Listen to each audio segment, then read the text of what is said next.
What's going on?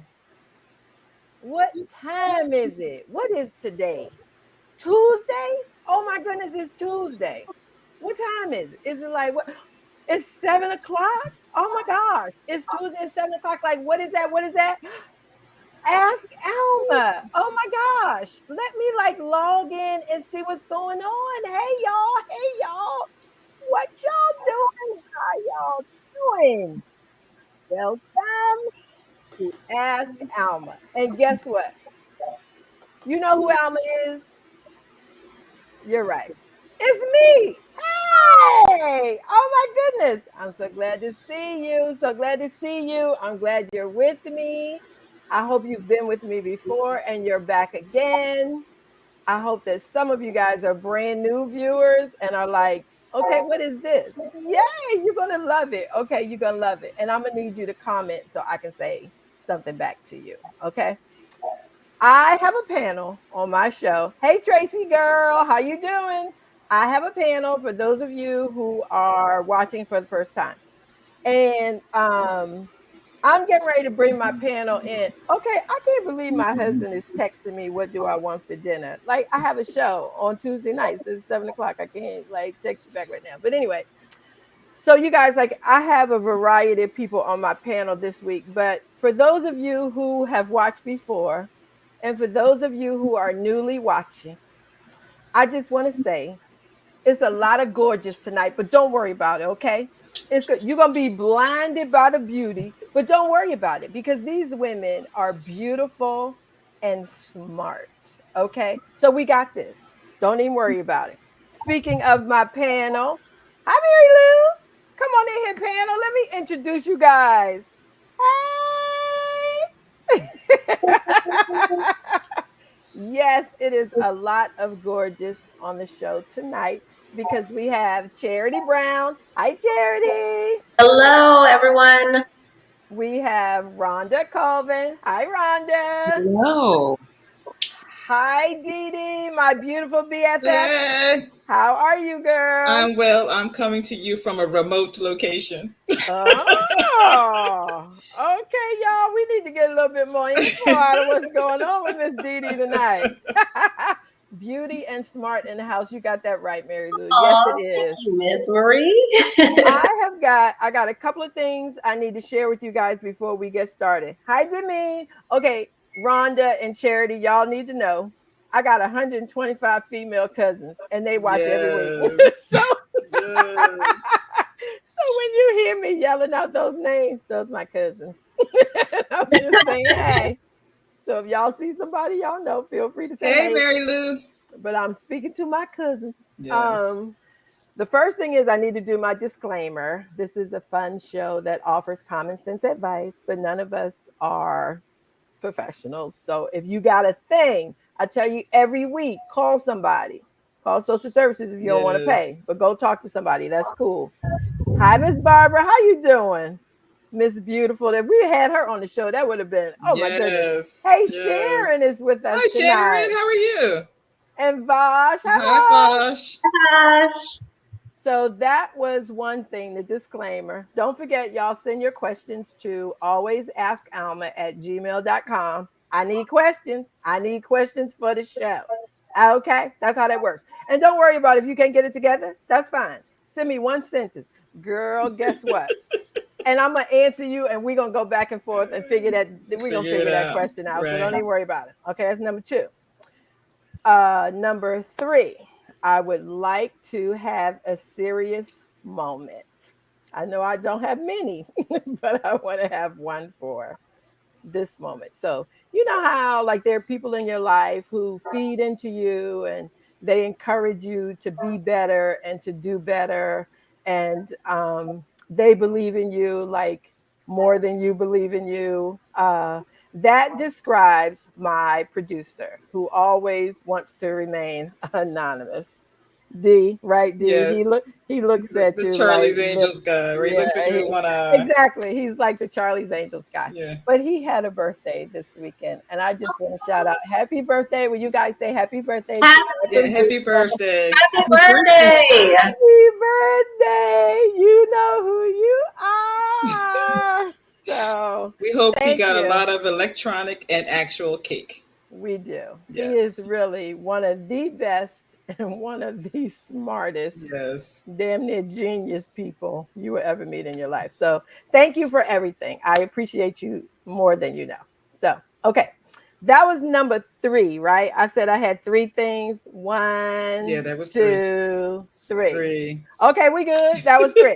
Okay. So since Rhonda and Charity are new to the panel, this is how things work. We have three questions that were sent in to ask Alma. We ask VVRs. Those are volunteer video readers.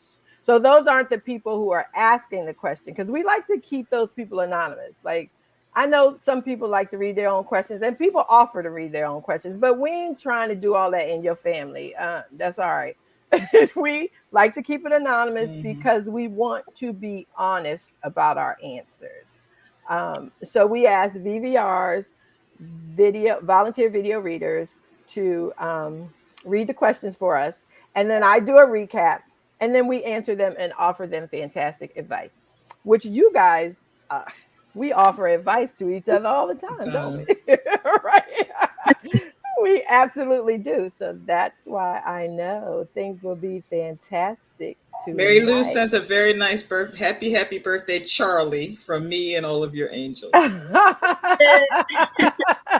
That is so sweet. Yes. Yes, yes. So tonight we have three questions, ladies. A variety of questions, I might add. Every week, I think I know which one is going to get the most feedback, and I'm wrong. Wrong. Yeah, I'm wrong. I'm wrong. So, who is Chris Hudson? Oh, Chris, hello. Thank you for joining us. Thank you, Chris. He says, I'm intrigued. Ooh, Chris used the big word. I like you, Chris. Okay, Just so silly. Cousin Gail is here. Hey, Gail, Gail. girl, I was waiting for you. Okay, now we can get started. I was waiting for Gail to say, hey. Anyway, two of the questions, ladies, I printed because they were a little bit lengthy and I don't want to miss anything. Okay. Okay. So, are y'all ready? Absolutely. Think y'all ready? Okay. Oh, Rhonda has a okay. Y'all know I never talk about my job or where I work or say where it is or anything, and I can't do it tonight. But secret squirrel language. Her Ron- babysitter may need her to go offline every now oh and no no then. no no! Rhonda ain't got no kids. Rhonda ain't got no kids. Rhonda Well, ain't you're trying to put that babysitting out her there. puppy. Okay, it could be a puppy, but she ain't. Yeah. Look, you had Allergic to dogs. a couple of people gonna log on. Oh my goodness, Rhonda got kids. When did that happen? So Rhonda has a thing that she has to do when something happens. And if it happens, She has extended commitments and she may have to hop off early. Yes. there Or you go, hop in and girl. out. Right. See, And we're Yes, here. We're here when that'll you work. come yeah. back. See, Yes. I was trying to tell y'all in secret squirrel language. Charity said, hey, we gonna all keep our jobs, girl. Yes, We girl. ain't doing this. Right. Jill Light, that's our cousin from North Carolina. Hi, Hello, Juliet. girl. Kisses, kisses. So, okay, our secret producer, I think we are ready for question number one. Hi, my name is Troy Nichols. I'm 20 years old and I'm a rising junior at North Carolina A&T University. Dear Alma, I recently met a guy that's a friend of a friend. We've known each other about 6 months. We talk and text often and found out we have a lot in common. I met him because he's the friend of my friend. He and my friend met our freshman year and became friends. They never dated, but she really likes him. I know because she talks about him all the time. She says that he says that she's like a sister to him, although I know she wants it to be a different type of relationship. I told her about the two of us talking, and now she started acting distant. I was upfront with her and thought she'd understand, especially since they don't and have never had a relationship other than in her mind. How do I get her to understand this situation should not affect our friendship? Troy just finished her first year at North Carolina A&T. Yay! We are so proud of her. So proud of her. So to recap that question, this young lady who is a college student, so she's young, like we're not talking husbands or anything, I don't think.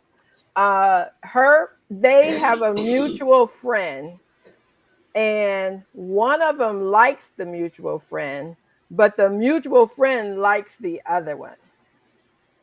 So she told her that like he kind of likes her, and now the one who liked him is mad at her because she's like, I told you that I liked him.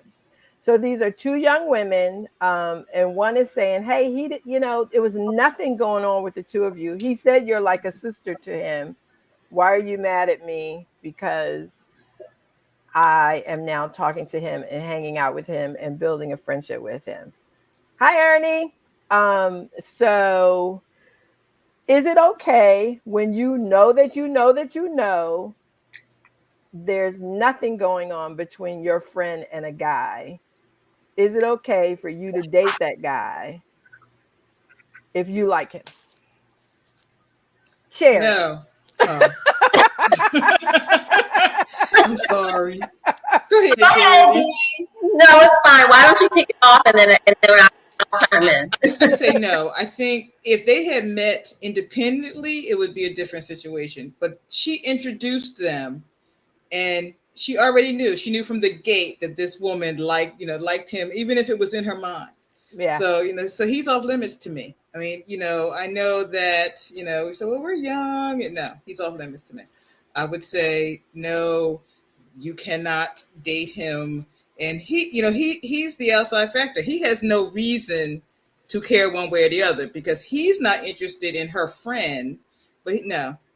But is that okay? I totally agree with you, Dee. And we have that code Right. over the years. Like No. Terry and Rhonda are a different generation than we are. So are you guys more open?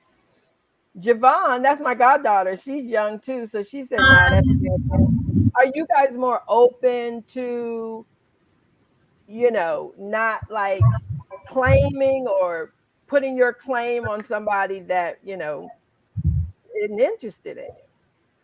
Well, I think I have a couple of questions. I'm wondering why she can't try to find someone else that her friend doesn't necessarily like. There's so many varieties, right, of people and characteristics and things of that nature. I'm just wondering if that's an option. Does she truly feel like this guy is the one?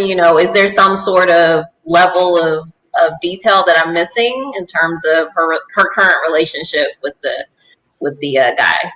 Yeah. So I'm not really sure this is generational. I mean, I think there are women in our generation that wouldn't care. That's not. Oh, really? I don't think the code necessarily covers an entire generation. I think you have friends who you respect enough to not do it, and then you have women who could care less. So I don't think that is a. I don't think that's a age thing. It's just a trifling thing. So Dee, you're saying that the friendship determines whether or not you'll be able to talk to the guy. Say for instance, the women aren't close friends. Would she be okay talking to this guy? Well, it sounds like they're friends. They're close friends because she's asking. Yeah. If they weren't friends, they wouldn't even need to have the conversation. She would go ahead and date him and it wouldn't be an issue. The fact that she has to talk to this woman about it indicates that they have enough of a relationship that they have to have a conversation about it. So I would say no, especially if I walked in knowing she liked him, he would automatically be off limits. even though you know he's not husband material, and this is just somebody who might not be Mr. Right, but Mr. Right now. But there's 100,000 Mr. Right Nows. It doesn't have to be the one that her friend likes. Right, that's true. There's a It's whole, more but than there's more not right. There's more right nows than rights. right. So she could Yeah, find one of them yeah, that's true. at college. Yeah, because there are a lot of guys on Yes, campus. who are Yeah, more than happy to be right now, Mr. Not Mr. Right, but Mr. Right now. Mr. Have, Right Now. so, what did Chris say? I'm glad that he chimed in. Facts. She did write a whole letter seeking advice. Sounds like they're close. Mm-hmm. Yeah, and she said I mentioned to her that, so she did feel like they need to talk about it. So let me ask, before we go on to the next question, do you guys date, or have you dated Thanks, Mr. Chris. Um, have you He guys ain't that dated special. a Mr. Right now, knowing that he wasn't Mr. Right? Of Rhonda. course. Well, I'm sorry. I was having some technical difficulties, and then the letter was kind of long, so I kind of lost what the issue was. But your question now is, do I date the only right now, Mr. Right Now, is what you said, versus Mr. Right. Like, have you ever met a guy that you liked him, but you knew like he really wasn't somebody that you would spend the rest of your life with, but y'all could kind of hang out and kick it a little bit right now? I'm kind of a long game personality, so Yeah. I don't know. I But think that's the definition of dating. yeah, Is to yeah. go out, right? If you're long term, then you're looking for, a person that you can spend a long term with. But the definition of dating is just hanging out, and I'm not going to marry this guy. He's going to work for this 6 months, year, whatever it happens. It can be, or it could be exploring if this person you're interested in is someone that Okay, you want to carry on right, the long term. So that's just my personality. I think the age of these two individuals says a lot, perhaps, that Yeah. they may be uncertain about their own friendship. Because I think one of the viewers did say that she wrote this long letter, so she evidently right. cares about this friend. Yeah. So yeah, it could be generational too. That's a big difference when you're just looking for the here and now versus that long game. But personally, I don't know. I think she should evaluate that friendship a little longer to see if it's something that matches the way she cares about that guy. And if Yeah. she isn't, if she's willing to like lose a friend over this, okay. Yeah. But she needs to evaluate both relationships and see which one is one that she cherishes or wants to establish more. Hi, Valerie I would say, Whitehead. Hi, Sharon. hey, Hey, Sharon. I would definitely say choose your friend over the guy. If you think that this is going to end the friendship or be or proceed before the end of the friendship or just cause a lot of friction, then definitely choose your friend, because friends can be forever. They can support you in a variety of chapters that you have in life and Right. seasons. And it's important to have that network of support. So And start that early, Charity. So that's a Right. good point. I'd, Hey, I'd, li- there's I'd an like to Alma. add. Hey, good. I'd like to Hi, add Alma. that he doesn't sound like that. He's concerned about either one of them. He's Right. certainly not concerned about their relationship, because No. he's quick to tell her, "Oh, I only see her as my sister." Exactly. Not maybe we should reevaluate what we're doing because it's going to affect your friendship. He's all in. So Right. I'm with Charity. I Fish in the sea. I agree with you guys, but I do want to say hi, Alma. Hey, good. Anyway, I had to say that because that's my namesake. I think where I am now. Oh, you want to read what Chris says? Y'all remember? yes, because that's a good point. He said, y'all remember those early 20s, late teen years. Sometimes Mr. Right Now feels like Mr. Love of my life. I'm Yeah. sure a woman or two confuse me as Mr. Love of Love my of life. my life. As a matter of fact, I was having that confusion right now, but I'm married, so I knew it wouldn't last. But yeah, because the other thing that I was going to say to piggyback off of what Chris is saying, I think I I I think if I don't, want to go back and do life over again, I'm fine exactly where I am. But I do think I wish I would have just dated Mm-hmm. more instead of looking for this long relationship or looking for a husband, which I did. I mean, I'm not even gonna lie, I did. The guys that I went out with, I tried my name, Alma. So, I did do that. But where I am now, I think I would have enjoyed and learned from the dating in betweens Mm-hmm. to help prepare me for that long term one when it came along. Um, but I like what Vash says, sisters before For Misters. misters. Hi Sharon, how are you tonight? So yeah, I think we gave her some really good advice. Yeah, I know you're young. I know y'all all, on the Yeah. campus hanging out, but that's kind of messy. You don't want to do that. No. And your friendship will last a whole lot longer than this quick relationship, trust Mm-hmm.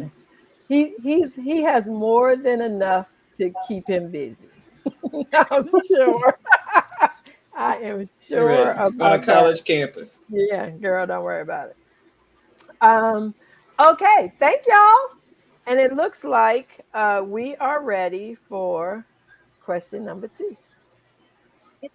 My name is Delphia, and I'm here to read your question today for Ask Alma. Dear Alma, two families that I know have scheduled memorial services on the same day. They are hundreds of miles apart, so I must pick one to attend. The first service is for the father of a friend. I met him when we were teenagers, and I promised my friend during his illness that I would come to the service.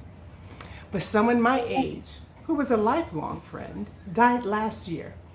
We were all very broken up because she was one of the first people in our age group to die.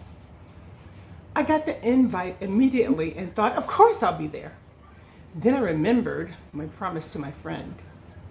What's your thinking on how I should handle it? I don't want to offend my friend who went through a lot with her father's decline. But the second service would be more personally meaningful. Or should I decline both? Thank you, trying to honor. Thank That's a you, tough one. Delphia. Thank She's you, the thank best you. reader. She She is Yes. the is best reader. really one of our, You're oh my convinced it's gosh. her question. Like you like she's really feeling this. I know all of Right? them, all of Yes. them. Thank you, Delphia, for reading it. I really appreciate it. Every time absolutely appreciate it. So this one, you guys, the recap: two services at the same time. One is a friend from when they were teenagers who passed away, and the other one is the father of a dear friend. So both services, same day, coming out of COVID. What does she do? Any advice we could give her? She said she would greatly appreciate it. What do y'all think? I know what I think, but what do y'all think? Well, tell us what you think, because you seem to be the only one that has a Lord, y'all, it response. wasn't nobody that y'all know who died. So all the long faces. I think I would go to my friend from Childhood. childhood. I would go to her funeral because I think especially for this stage when it's the first person of your group, it's really heartbreaking. So when you guys come together, you can support each other and see a lot of people that you haven't really seen for a long time, and her family. So I think I would definitely go to that one. But I would call my friend whose father died Mm-hmm. and talk to her and tell her my best friend passed away Right. from childhood, and now both of them are on the same day, and I'm having to make this decision, but I'm going to come and see you afterwards. Mm-hmm. I'll come and see you. I'll help you with something. Like, I wouldn't not go to the father's funeral and then not do anything for her. And I mean Right. something beyond sending flowers. I would, ask if what I could do to help. But the other thing is, you have to call people. Like, Right. somebody sends you a text or Hmm. they send you an email. I'm sorry, I won't be. No, girl, you No, can't do make a that. You phone can't do call. that. You have to make the phone call and talk to her and let her know what's going on. Well, a couple of people in the chat have asked where they are they close enough to go to both, and I think she said they're 100 miles apart, so No. you can't. They They- can't do that. Yeah, Yeah, that's yeah, not a possibility. yeah. No, but someone also posted in the chat, Demean, I believe, are they streaming one of the services? Hmm. So Even that if may be they a way. But if it doesn't matter if you're not there, a streaming service is you're still watching Right, it you're still because you're you're not there. there. So she could do that, but she's asking which one should she physically show up to after COVID because she wants to show up. Because I just watched a funeral of a family friend that was Mhm. streaming charity, and it was it It's not the I same. don't. It's not the same. But the other thing was, I think it wasn't as crowded as I thought it was going to be. But I think a lot of people are still dealing with COVID. Yes. Like, I know that Mhm. the restrictions have been lifted and everything, but like, I haven't ventured out and about yet. And I think many people are a little bit are being a Hesitant. little, Yeah. yeah, a little bit hesitant with that. But which one would you guys attend? So I'm gonna disagree with you, Alma. I think that she should attend the funeral of the father of the friend that she has, and I think the key part of that is she made a commitment, Right, that was the first one and that she said she would attend. Yes. right, she made a commitment, and that friend, you know, more than likely she'll have family around her, but she may be depending on her friend to show up for her Yeah. in that Yeah. moment. Yeah. And that may be, there may have been a discussion around that, or there may have been a reason that she specifically asked her to Right. attend the funeral. So I am in agreement with your commenters. Definitely make the phone calls. She should follow up with the friend's family of, Mhm. the one who is in her age group, and definitely she should follow up with other friends in that age group. But I'm going to say she should go to the funeral of her father's friend. Yeah. You know, And Cher, I appreciate the commitment, but I'm sure when she committed, she didn't anticipate that someone else was going to die, and someone that was much closer to her in her life than this gentleman.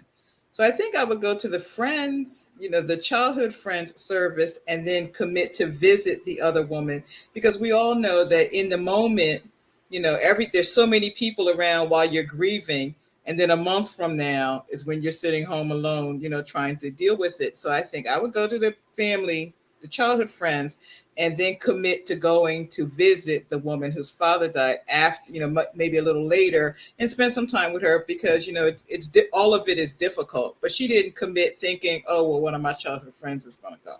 you know No, but yeah, I think she right, committed with the mindset that come what may, I will be there for you. right, right. I see So that point.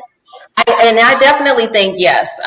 Support is ongoing. Alma and I just went to visit a friend who had a loved one who passed away, and certainly support needs to be, months, in the moment, and then months down the line, because you need your network around you to sort of lift you up during those trying times. But actually, the day of, I wonder. I'm thinking about the friend in terms of whatever conversation they had when she specifically asked her, "Are you going to be there?" Or maybe I misinterpreted what she Yeah. said. No, that's a No, but I possibility. I do I do think that you make a commitment, you stick with it, and I get that part of it. That I didn't even really think about that part, Charity. So I'm glad you brought that up. Vicky, my girl, Vicky is asking a question. She asked, were they childhood friends, or were they childhood friends that are still friends and Friends. communicating with each other? And so her paragraph was, um, someone my age who was a lifelong friend died last year. We were all very broken up about it. She's the first one in our group to die. So that implies to me that this is And someone that ongoing. that they have stayed in touch with each other. But it's tough. I mean, initially to get the question and to hear Delphia read it, you're kind of going back and forth Mm-hmm. listening to it. But this is hard because Yes. do you keep the commitment to the person that you said that you were going to be there for? Because it reminds me of Mm-hmm. my niece was getting married, and she told me her wedding date, and I said I'll be there. And then our cousin's daughter, her wedding turned out to be the same day, and both of them were maybe 7 or 8 months out. But both were important to our family. And so my husband and I split it. He went to our niece's wedding that was farther away because it costs more, quite frankly. That's how we figured that out. How much are the tickets? Which ones can we afford? Mm-hmm. But he went to the one that was across country. And then Josh and I drove to the wedding that was closer in Ohio. Rhonda, are you from Ohio? I sure am. So, but I got to tell you, my niece was really upset with me. And honestly, after, a long time of thinking about it, when it happened, I was like, well, we had to pick because, Right. just like this woman is saying, I have to pick. But then when I thought about it over the years, sometimes like people, when they ask you, like she asked her about her dad, they really want you Right. there. Like there's a thing that they are asking for, a reason that they are asking you to be there. So yeah, this is a tough one. That's very, very hard. So um Chris says, will the Also friend wondered, truly be present if she's regretting missing her childhood friend's funeral? Like, will she be in attendance, but will she be present? So if she's thinking about being someplace else, is she really going to be supportive of this friend and her father? So I think Ernest said last year they're both memorial services for people that have already died, right? Yeah, but they Right. couldn't have the funerals Right. Of during course. Right. COVID. So both have now been scheduled, and they've been scheduled for the same day. So the people didn't die on the same day. Right. It's Right. just that their memorial services have now been Been on the scheduled same on the day. same day. Yeah. Well, That I is think for me, 100 miles is like, I stay on the road, so I probably would try to do both. do both on the Yeah, same day though. How yeah, can you do both on the yeah. same day? But one, but That's like a both trip from DC to New Jersey. I would go to Dee, one you and then are a champ. yeah, No, I agree with easy. Dee on that. I think would if try to you do both, could and do I something. might not be there for the actual service, Yeah. but I would be there for enough of either the service or the repast or whatever they're planning to do, so they could see me. I mean, we had a friend who lost her mother, and I had everything that happened, everything that could go wrong that day did. And I didn't get to the service until she was coming out of the church. But she said, coming out of that church and seeing me standing in the parking lot was what she needed. Made a world of difference, Because right? she didn't know that I was even coming, but so I think I would try to do both. Because I'm Rhonda, what do crazy. you think?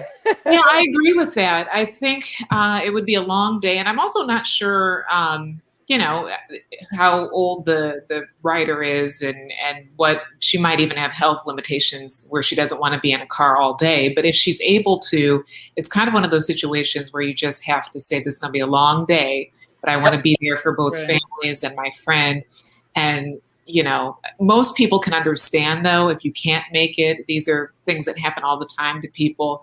So she probably needs to have a conversation with both people, her friends from her childhood friend group, and say, I also have this other commitment. And then also talk to the friend who she promised that she would be there or committed to be there. And most people understand it. And that might also take some weight off of her for feeling like she has to be at both places at the The same time. juggle, right.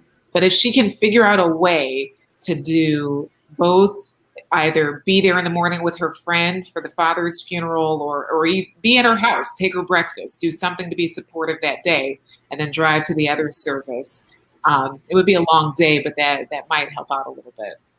Y'all are And troopers. to Chris's point, I think she's going to be thinking about both on the day of. Right. You know, Yeah. if she is attending just the childhood friend's funeral, then she would be thinking about her friend whose father passed away.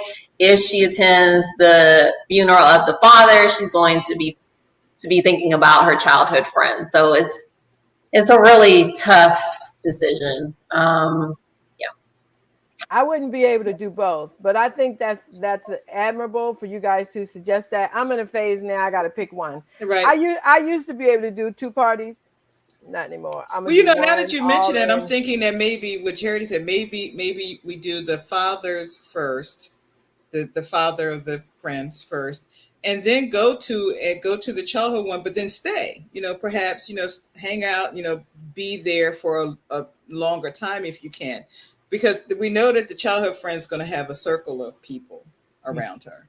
We know that because we all were, I had can our own handle circle. 2 funerals at one day, but if she could do that, that would be good. I think I could do one, but and I guess for me too, because obviously we bring all of our experience into these questions every week.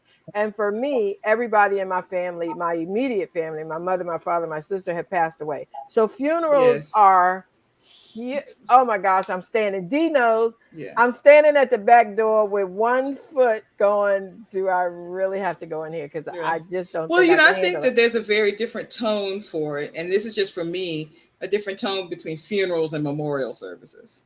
And having experienced them both, I find memorial services to be, first of all, there's no casket, there's that not immediacy. So I feel that they're usually more joyful, more of a celebration, more, so I think that that's different than having to sit through 2 funerals would be, you often don't have a eulogy and those kinds of things happening. So I think that would be a little different. At least for me, that would be different. Well, I just want to point out, if she does take our suggestion of doing both, please find someone who is emotionally detached from the situation to take with you. Yeah. Oh, that's good, Charity. I really feel like, if you have another friend who doesn't know either party, who you can lean on as an emotional support. If you're going to do both of these memorial services, you might want to take either a friend or a family member or someone else. And yeah, Charity because we also shouldn't overlook that the childhood friend in the part of the letter, she at least to me, it hinted that she was very close to this person. Yeah. And she may need support too. This is also bereavement for her. Yeah. So it is a tough day, but that's a great idea, Charity, is take someone who isn't emotionally attached and can be kind of her buddy through the day. And absolutely. I just want to point out that Rhonda just gives some great advice. I'll never forget when I had a loved one who passed, and I, during the planning portion of it, I think at one point I decided it would be a good idea to try to create my own smelling salt, and Rhonda quickly talked me out of that idea. Rhonda always comes through in the clutch. And both of you, I might add, come through. Well, D too, obviously, but both Absolutely, of you D too. have been like, okay, I'm going to go with you when you go do this, or come on and go with me while I go do this, or just stop it. Like stop, pause, stop. Just don't stop it. Right. And Charity, you think of everything. A lot of people don't think about a recipe for smelling salts at a funeral. That's not usually on their to-do list. So that shows that you're always thinking about, other people who are there. Yeah. And Charity, do you make soaps? Now that we're talking about, I don't make soaps, but I've been thinking about it. Soap smelling bombs and bath bombs and other essential. I'm sure there's a market for memorial scented soaps and smelling salts. Yeah. I think this was I don't. I'm sad to say. I think this was a great question. This woman is somebody who is in our circle. Y'all know what that means. She kind of does what you guys do. So I know she's watching, and I think the conversation will definitely help her make a decision of which service she'll go to. Okay, so here we Thanks, go. Chris. I was gonna say it sounds like Chris needs to be on the panel. That's right. We'll have Chris on in 2 weeks. Get your email address. This is my one of my favorite questions that I have ever received. Oh And wow. I was holding this question for one of my dynamic panels. So I ain't putting no pressure on y'all. But this is a long question that this guy is a friend of mine. And he Just read it. his VV no, I need to get y'all ready because Okay. Ooh. his VVR rendition is not what you normally see. Like he read it, added stuff, answered it. Oh Like Lord. I didn't ask him to do all of that, but he's a dear, dear friend of mine, and he will be on a panel because he has a lot of advice to give. So while all of this is taking place, don't worry about it. It's long. Don't worry about it because I'm gonna recap it and yeah. Okay. So let's roll with it.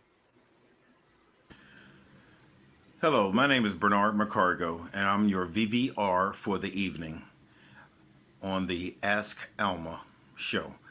Um, I've been given a task to answer a question that has been it's really long and drawn out. It's a person that's really pouring their heart out, trying to understand a situation that they're going through.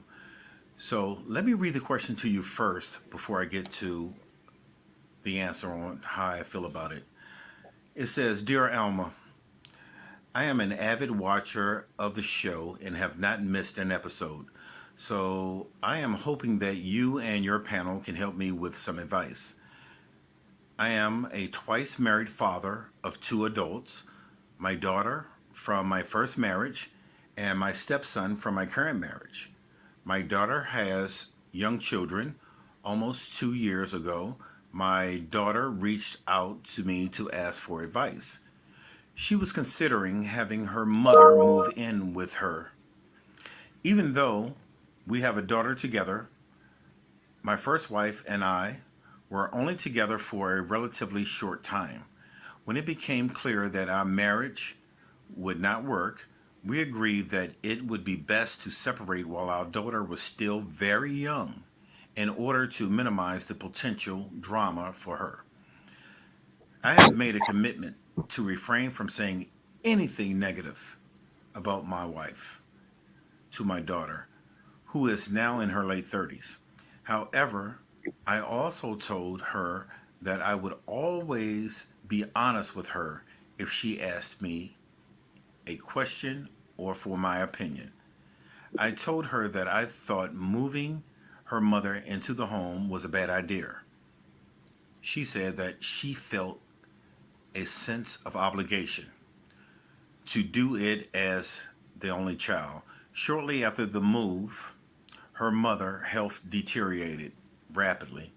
She refused to follow her doctor's orders and simultaneously complicated my daughter's life by failing to respect that it is her home that she is living in as a guest. My daughter became trapped in the loop of overseeing her mother's care and treatment, and serving as the sole provider of the house. Throughout the process, my daughter continues to call for advice on what should and on what she should do, and it's clear that her mother's presence is only making things more stressful for her. My daughter almost lost both of her parents in the same month earlier this year, adding to her stress.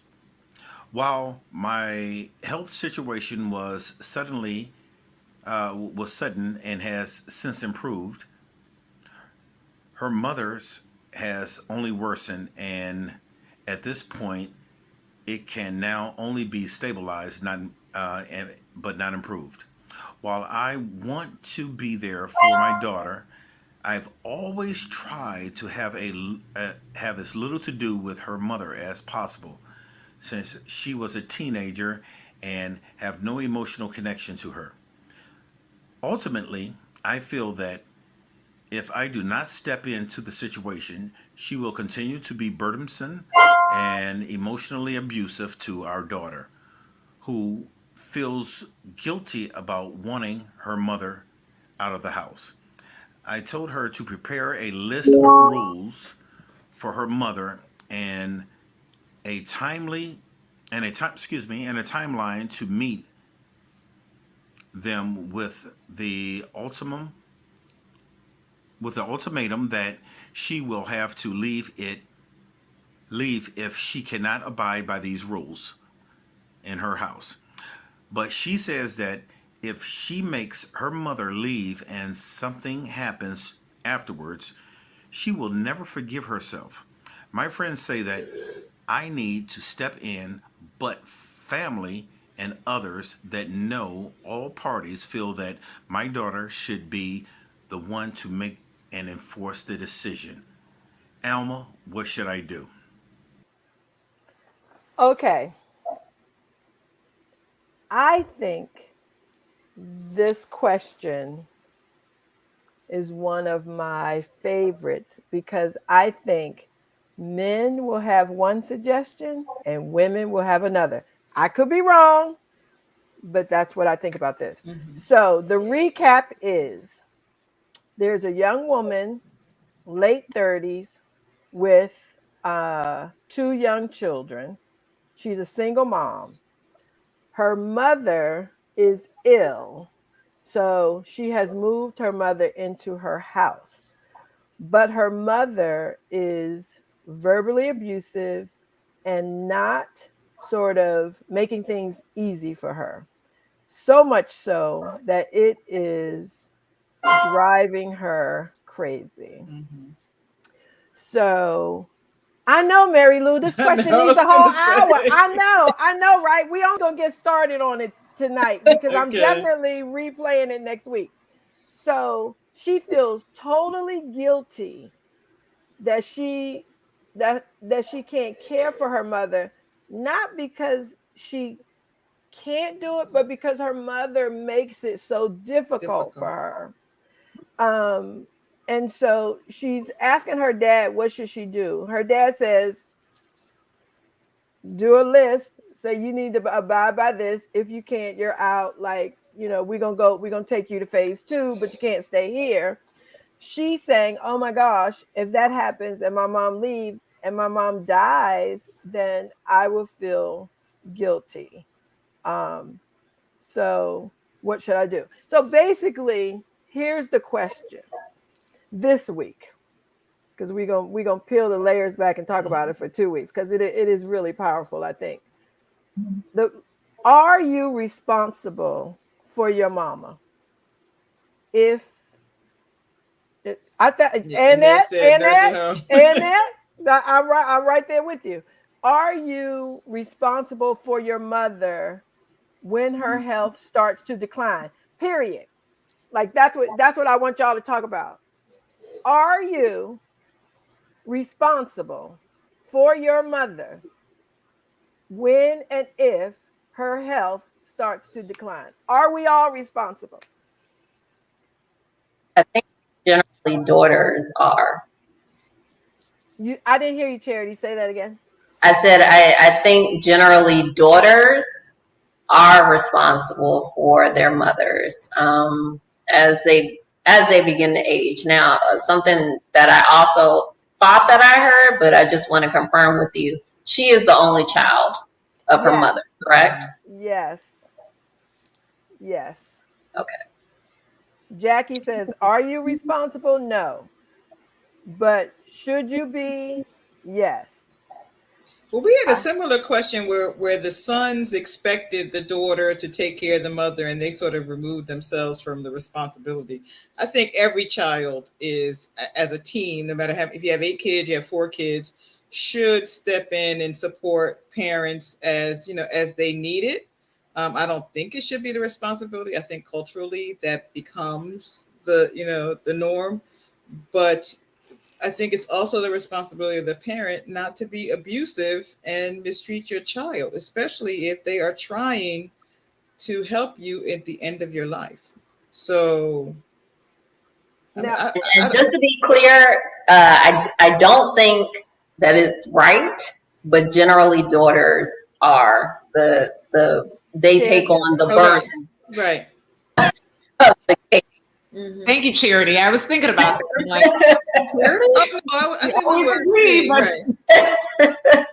So Tracy says the daughter needs to put her foot down with her mom. She's a grown woman and deserves respect. That's one. I was Yeah, never grown in my mama's space. yeah. Like, as grown as I am, I would be very honest, I was 12. I was, Well, was that in your own mind, or was that how your mother treated you? Because as I know her, as you were adult, she treated you respectfully but as an my adult. but my mother was, in saying that, D, and to add to what you're saying, my mother wasn't abusive to me verbally or physically, but my mother was also strong-willed. Like, she was Mm-hmm. like, I'm your mother, I'm not your friend. I have Right. friends. I don't need to be your friend. I'm your mother. And it always stayed there. Like, she didn't sugarcoat, oh, honey, did I hurt your feelings? She was like, I don't care that I hurt your feelings. And But was that more so personality than relationship? it just what Yeah, it it is was what it what it was. Right. was. Right. Like, she wanted to let me know every minute of the day of my life that she was my mama. Mm-hmm. Period. No I ifs, have to agree with ands. that, Alma. I actually, when I go buy Mother's Day cards, if it says something like "You're my best friend," I put it back because I know my Right. mom Yeah. taught me that there was a definite line. It was mother and daughter, and that's not saying Yes. we're not close. It's saying Right. we're not friends. Friends. Right. Yes. It's a whole different relationship. Mm-hmm. And Yes. it But should be. yeah, And it should be. I always wonder when you hear people say, "My mom is my best friend." I'm like, you need to get out more. yeah. that should not. That should not be. I mean, I no. I don't want to get. I really like this, the viewer's note here, the culture as a Haitian, I am responsible for my mother's health. I was also thinking about that culturally, when you look at it globally, a lot of cultures, despite how your relationship was with your parent, you do feel responsible for their care as they age. You move them into the Right. house. They are close to your children. And I think in American culture, often, and I've had this conversation with a cousin who studies gerontology and aging, and she said, in American culture, we don't usually think the end of life is special. At the beginning of life, we're throwing parties, we're doing gender Mm-hmm. reveal, we're doing everything. But at the end of life, we kind of just let people go instead of cherishing, what they brought to this earth. So I don't know. I think if the question is, are you responsible for your aging mother's health?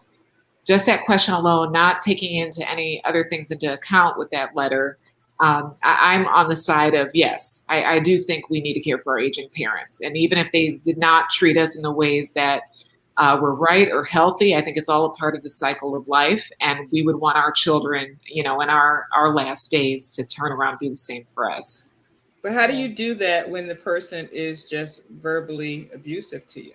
And it's Like, how do you horrible do that too. emotionally? I mean, as much as you want to, we know that, and particularly with children, I see it. No matter how bad your mother treats you, she's still my mom, right? So that is what your heart says. But if I consistently try to make your life better, and you consistently treat me badly, how am I supposed to do that? Also, Yeah. I think it's important to note that she too is a mother. So Right. her kids are watching this play out, this dynamic between their grandmother and their mother. And I wonder if maybe her responsibility is to her own children as a way of saying, no, I'm not going to allow this to continue in my house. But I'm sorry, Rhonda, go ahead, please. No, Yeah, it's tough. And I've actually seen this play out in ways where if the person has dementia and is become combative or physically abusive, it's hard for that family member to take care of them, but they do it. And it's really tough. And I'm not saying it's easy or anything I would want to sign up for or try to tell anybody this is how you should be. Right. But to the best of your ability, help your aging parents out. Well, And that's what Pat says. can, She says being responsible doesn't have to mean personally taking care of her, but right. helping find care for her. He moved it, but helping find care for her while doing what's right for her and her own kids. That's true. And it's So maybe certainly right. setting an example for those children too, to see that even though the parent is not treating their parent right, their parent is doing the right thing by caring. And, you know, many people extend that to, it doesn't even have to be your family. It could just be a Your person. mother-in-law. Right. It's I'm just caring for another individual toward the end of life. Right. Yeah. Right. Because because that's the thing. When I was a caregiver for my mom, it was hard. Oh my gosh. Because you knew that the end is what would take you out of this situation. You know what I'm trying to say? And Right. you didn't want it to end. That made you sad every day. I Right. talked to Robin, who is a regular on our panel. We were talking about it this weekend, that as a caregiver, especially for your aging mother, the stress of every morning Waking up. opening her door to see if she's still alive. I mean, it's what you think every morning. I mean, I'm not saying it to be morbid, but you're the caregiver Right. and you know what this process is. And so, you pray and you go and you peep, because I told her that I used to peep in my mom's room, like in the middle of the night. She would say, "You What you checking to doing? see if I'm dead?" Mama, Mama, why you say that? She go, "Well, why you peeping in here?" Well, and that happens, I think, probably for more people, even if they're not in your house. Like if I call my mother, we've switched roles. If I call my Yes. mother and she doesn't answer, she gets like 6 minutes, and then I'm going to call relatives to find out if anybody else has talked to her. Yeah. Because that moment is okay. She didn't answer the phone. Why?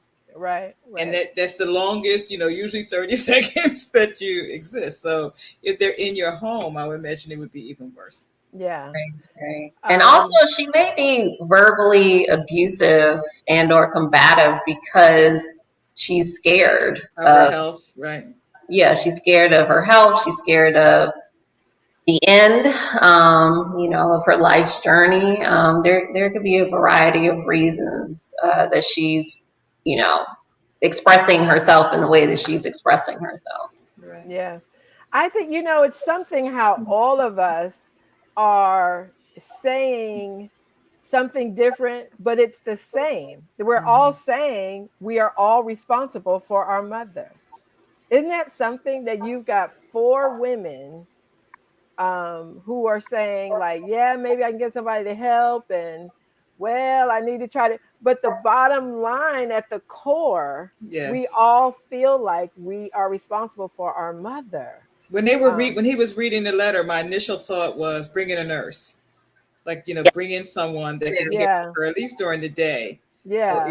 Or even in the evening, just bring in somebody that could care for her, so she could care for her kids, so she could sit and have dinner with her, like somebody else that can help her, with the brunt of that. I'm with If Miss she can Barbara. afford it, yes, definitely. Hospice care or something. Yeah, I'm with Miss Barbara on this. It's the hardest thing I've ever done in my life. And although I wasn't a caregiver for my dad, I had a very close relationship to my dad. And, I was there when he was at the hospital and everything. But it's something about you and your mama. And all I'm saying is if you get along with your mama or not. It's something about a girl and her mom at the end of her mom's life. Okay, you know what, y'all? My gorgeous panel for the night. Our hour is up. So I want to say thank you to Rhonda and Charity for joining Dee and me tonight. It was really fantastic to have y'all on the panel. You. And I have fun with these women. Well, when we were together, we had fun, and we kept each other laughing. And I honestly have to say, um, thank y'all for y'all professionalism tonight. Because we know it could Because be we different. know that yes, it absolutely could have been. But I hope you had a good time, and I hope you'll come back and join the panel again. Everybody, thank you for watching. We really appreciate it. Like I told you at the start of the show, send your questions to always ask Alma at gmail.com. My cousin Ernie, you know I love you. I still need you to read a question for me. Chris, whose friend is Chris? Sean, I was wondering where you were tonight. Chris, want to see you back here next week, 7 o'clock. Okay, Tuesday night. I'm gonna call Charity if I don't see you in the chat. I'm gonna call Charity and get your phone number. So, And she will Vicky, call you. Don't, that is not idle threat. She will call, she will come to your house. absolutely. She will Google you, find out where you live, come to your house. That's right. So thank you, everybody, so much. Vicky, thank you so much for watching. Pat, all of you, Sharon, everybody, thank you so much. And I can't wait to see y'all again next week, Tuesday at 7. Have a good evening. Bye Bye bye. bye.